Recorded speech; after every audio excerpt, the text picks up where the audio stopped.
Welcome to Startups. I'm your host, Aiden Spark.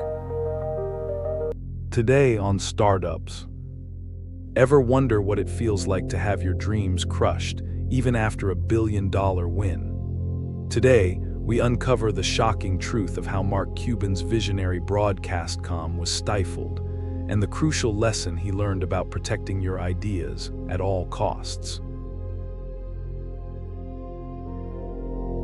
In 1995, a pixelated basketball game stutters across a computer monitor. The image freezes, breaks apart, then reforms. Static crackles through speakers, while frantic typing echoes through a cramped office. Mark Cuban hunches over multiple screens, his eyes reflecting the blue glow of failure after failure. But in these crude, broken streams, he sees something you don't: the future of entertainment. You might wonder why this matters to you. After all, we live in a world of seamless streaming, where any content is available at our fingertips. But this story isn't about technology. It's about seeing what others can't and having the courage to pursue it when everyone tells you you're wrong. Picture Pittsburgh in the 1970s. The air thick with industrial smoke, streets alive with the sounds of commerce and community. A 12-year-old boy walks door to door, selling garbage bags. Not because he wants to, but because he needs basketball shoes his working-class family can't afford. This is young Mark Cuban's first lesson in creating his own destiny. While other kids play ball, Cuban calculates profits. While they dream of becoming sports stars, he dreams of owning the game. His father, an automobile upholsterer, watches his son's unusual focus with a mixture of pride and concern. The neighborhood kids mock the boy with the calculator, but Cuban is already learning a crucial truth: being different isn't a weakness. It's a superpower waiting to be unleashed. At Indiana University, Cuban doesn't just attend classes, he creates opportunities. He teaches disco dancing to pay bills. He runs a bar, learning the raw mechanics of business through trial and error. Every venture is a laboratory, every failure a data point. His professors see a student. He sees systems to be understood, improved, and ultimately transformed. After college, Cuban channels his systematic thinking into Micro Solutions, a computer consulting company. He builds it from nothing, mastering the emerging world of personal computing. When he sells it for $6 million in 1990, everyone expects celebration. Instead, they find restlessness. The money isn't enough, the impact isn't enough, something bigger pulls at his consciousness.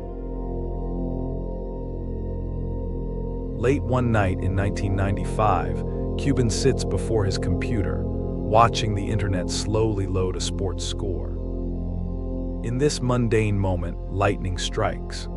He sees beyond the text on the screen to a world where live events flow through digital pipes, where distance disappears, where content moves like water. Everyone else sees technical limitations.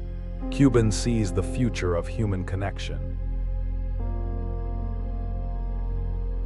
With partner Todd Wagner, Cuban launches AudioNet, streaming live sports events when most people still use dial-up modems.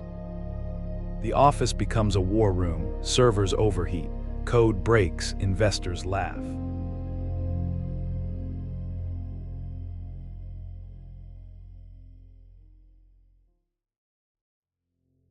But Cuban and his team push forward, fueled by a vision only they can see.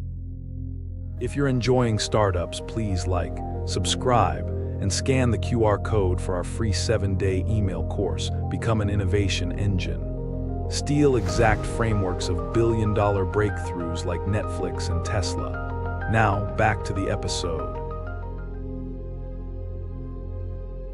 Gradually, impossibly, it works. AudioNet becomes broadcast comm. The pixelated streams smooth out. Live sports flow through the internet, defying conventional wisdom. The team watches in awe as their first perfect stream plays. In that moment of triumph, Cuban sees validation not just of technology, but of vision itself. The future he glimpsed is materializing on screens across America. Yahoo arrives with billions. In 1999, they acquire Broadcastcom for $5.7 billion. It's the largest sum ever paid for an internet company at the time. Cuban becomes a billionaire overnight, but success tastes bittersweet. His creation, his vision, is absorbed into a corporate giant that doesn't fully grasp its potential. The technology that could have revolutionized streaming gets buried in bureaucracy. Then the dot-com bubble bursts, internet companies implode, stock values evaporate. But Cuban, ever the system thinker, sees this coming. He sells his Yahoo shares before the crash, preserving his wealth while others lose everything. Some call it luck. Those who know him recognize the same calculated insight that once had him selling garbage bags door to door. The story doesn't end there. The seeds planted by Broadcastcom sprout in unexpected ways. Netflix, YouTube, and countless streaming services emerge, validating Cuban's early vision. He purchases the Dallas Mavericks, transforming a losing team into champions. Each venture carries the same DNA, seeing potential where others see limitations. You might think this is just another success story, a tale of right place, right time. But look closer. Every step of Cuban's journey revolves around one core truth: the ability to see beyond current limitations. When he sold garbage bags, he saw independence. When he ran a bar, he saw business systems. When he streamed pixelated basketball games, he saw the future of entertainment. The world didn't change because Cuban had better technology. It changed because he refused to accept the limitations others saw as fixed.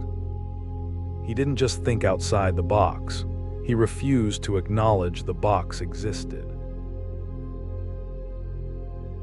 So here's your challenge. What limitations are you accepting as fixed? What vision do you hold that others call impossible?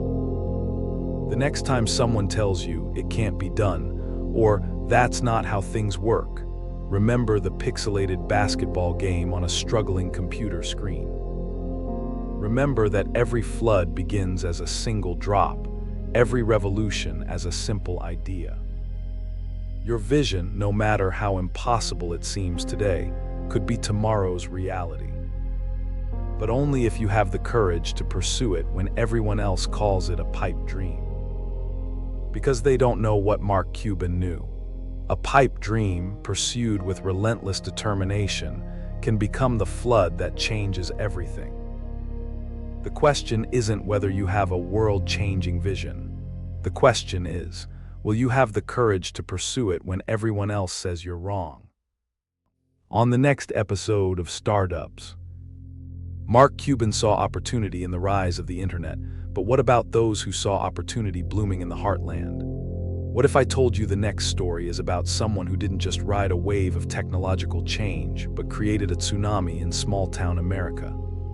This is a story about betting big, not on code, but on community, a different kind of calculated risk. Remember our week's theme, capitalizing on opportunity. It's about building an empire, brick by brick, in places others overlooked. Get ready to discover how one man's vision transformed the retail landscape and proved that sometimes the greatest opportunities are found where you least expect them. Please like, subscribe, and scan the QR code or follow the pinned link to get our free 7-day email course. Become an innovation engine. 7 days, $7 billion frameworks. Transform from idea person to startup innovator By learning the exact playbooks that built Netflix, Tesla, and SpaceX, click the video that just popped up to watch the next one in this series.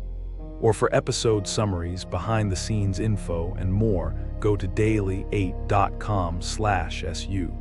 Thanks for watching.